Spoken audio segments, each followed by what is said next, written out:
KKR CSK. চল বসে কথা বলি। চল। যতই লাফালাফি করিস না কেন, জিতছে কিন্তু KKR।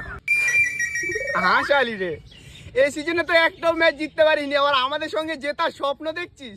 বলা একটা ম্যাচ জিতে যা ভাব দেখাচ্ছিস, মনে হচ্ছে IPL ট্রফি জিতে নিয়েছিস। আমরা তো তাও একটা জিতেছি, তোরা তো তাও পারিসনি। ওই বৃষ্টিটা এসেছিল বলে তাও একটা পয়েন্ট পেয়েছিস, আবার আমাদের সঙ্গে জেতার স্বপ্ন দেখছিস। আচ্ছা ঠিক আছে ভাই, শোন, নিজেদের মধ্যে ঝামেলা করে লাভ নেই।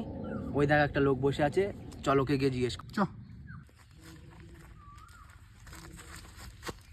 দাদা বলছি যে আমাদের দুজনের মধ্যে একটা তর্ক চলছে, একটু সলভ করে দিন না। কি সমস্যা বলুন? বলছি দাদা, এবারে IPL এ কে জিতবে বলুন তো একটু। জিতবে তো টিএমসি। জয় বাংলা। দাদা SMS এসছে। 1500 रुपए प्राप्त हुए। 1,500।